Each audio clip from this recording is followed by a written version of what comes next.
as you wanted to, but what do you make of them holding on down the stretch there without Tatum? Yeah, another hard-fought victory and probably the closest sweep you'll ever see. I think it was very hard-fought in a lot of ways. And credit Brooklyn, they came out with everything tonight.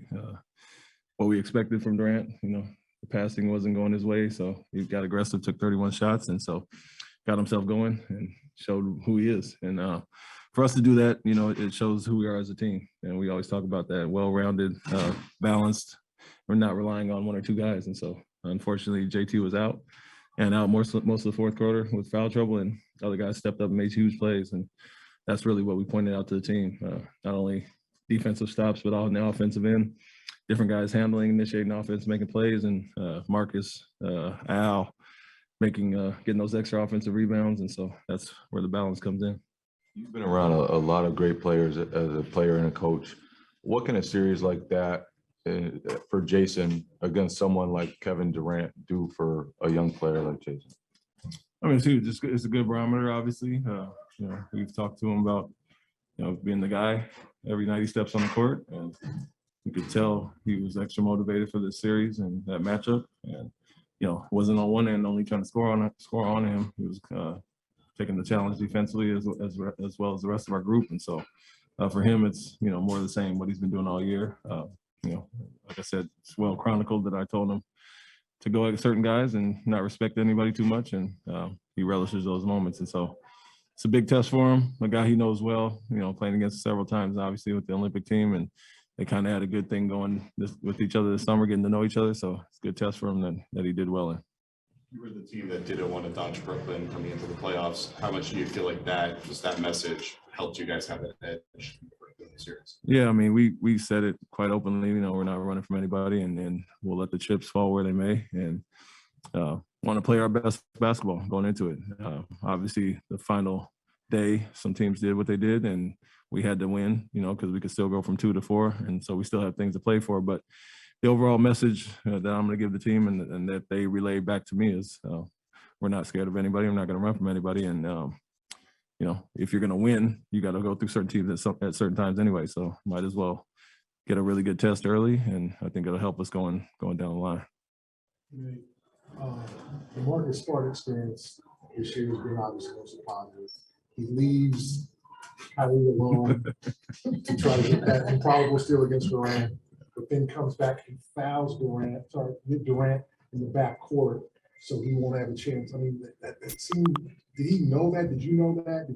Was he instructed to do that? Or was that just kind of his brilliance to know that you want Durant to try to tie it into the three? Yeah, I mean, Marcus is going to be Marcus, and you live with those moments because most of the time he's going to make the right play defensively and offensively. And it takes me back to all those years with Manu and kind of seeing what Pop was going through. And he always said Manu being Manu because he's going to gamble at times and burn you, but more often than not, he'll make the right play. And that's what you have to do with instinctual guys like that, not take their aggressiveness away. And, next play he comes back and almost gets a steal. But, that's the first thing he said to me. We didn't want to foul that far in the backcourt, zigzag a little bit, take some time off the clock. But he was very conscious that it was a three-point game and put him at the free throw line. And so, like I said, defensive-minded guy, and that's the way he thinks about it. And like I said, we'll take those plays all day because he's going to make better ones than that.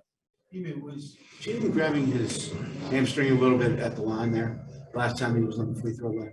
Looked like the right hamstring. I didn't notice. One of your big things going into the series was making their stars guard, kind of attacking them. How much was tonight a culmination of that effort to make some good things? Yeah, and I've mentioned it quite a few times. Our guys being well balanced, play both ways, and there's not a lot of guys you can attack on the defensive end, but also offensively, we can put a lot of guys in actions. And a big part of us trying to wear them down was making them have to defend. They got some obviously high-level defenders, and they got some guys that they'll try to hide at times. And our main thing is making Irving and Durant work on both ends. Obviously, we knew what we were trying to do offensively to make it tough on them, but defensively going at them as well and putting them in actions and not letting them have nights off. And so I feel we did that. A lot of guys stepped up and obviously have been playing at a high level in this series. And Jason, kind of going at guys, putting different guys in actions, I think has been beneficial for us to kind of wear Irving and Durant down. When you see a guy like Mick that's 10 free throws, is that kind of factor into the way you gather stuff? Yeah, I mean, going into the series, it was a point of emphasis with Drummond shooting 55 and him shooting 52. And so obviously we took him out of our ATO at the time that we did foul coming out of timeout. But any chance he gets for any easy baskets, we don't want them to get momentum plays. And that's what him and Drummond do. So we wanted to hack those guys from the get-go if you don't have foul trouble. And so that was one of our points of emphasis going into the series.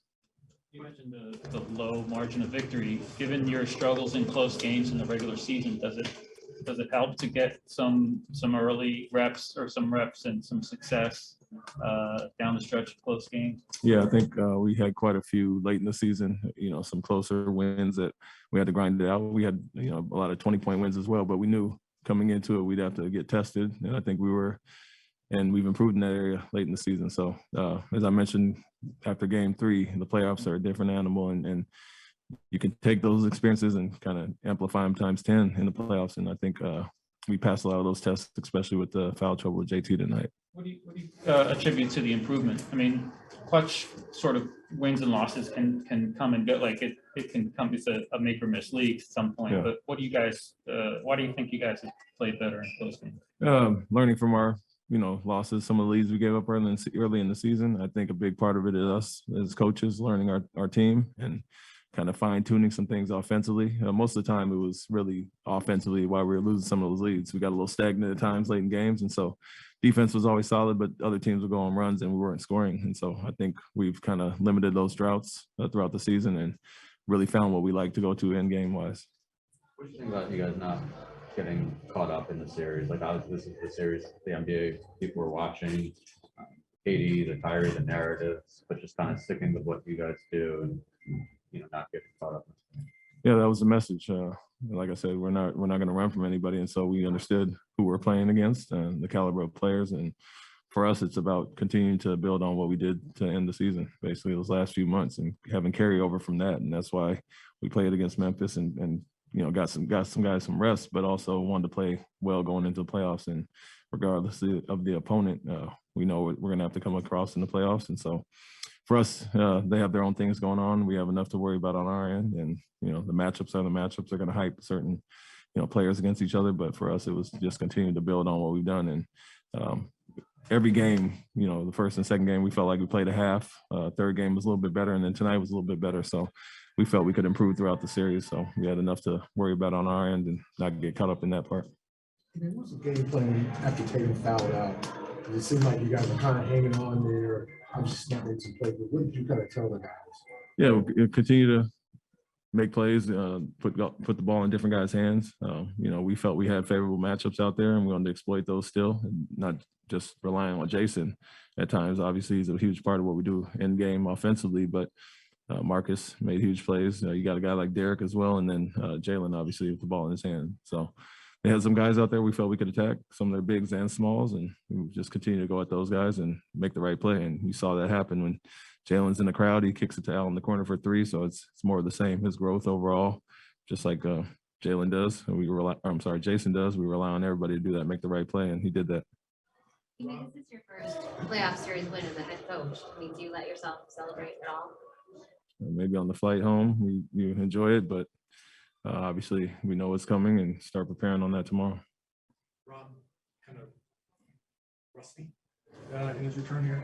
How big is it for you guys now to have days off of preparation to get your starting center back up to speed? Yeah, it's huge. The break for everybody in general, but for him, it was good to get his feet wet in a few games, and that's why it's beneficial that he came back, before the end of the series. So he got a taste of it, and we can use this week to prep him back in, continue to rehab and build on his body, and get him more confident to, his normal minutes. And so it was great to see him out there in those 2 games. And even though the minutes were lower and he did have some rust, we rely on our other guys and to hold it down until he's back, and we feel confident that he'll be ready by next game. There's obviously a long way to go, but if you think back to December, did you believe this level of play was possible with this team? I felt we had a huge ceiling as far as improvement. Like I mentioned, defensively we were solid, and I thought we'd get a lot better. And a big part of it was being healthy and having our full lineup. Offensively is where I think nobody talks about, but we took the biggest growth. because defense was always solid. And so offensively, it was really a matter of breaking habits, and that's not going to happen overnight. But you would see a game of that, and then we take a step backwards. And so that was the part where, we want to continue to understand what we did well in the previous game and not have those setbacks. And so offensively, I think we knew we would grow as well. We have a high character group that really wants to be coached and learn and grow. And when you have that, guys aren't, reluctant to try new things, and you saw the growth game by game. And I think overall defensively, we were going to be solid, but offensively, we knew we could get here as well. Thank you, Ime. Thank you, guys.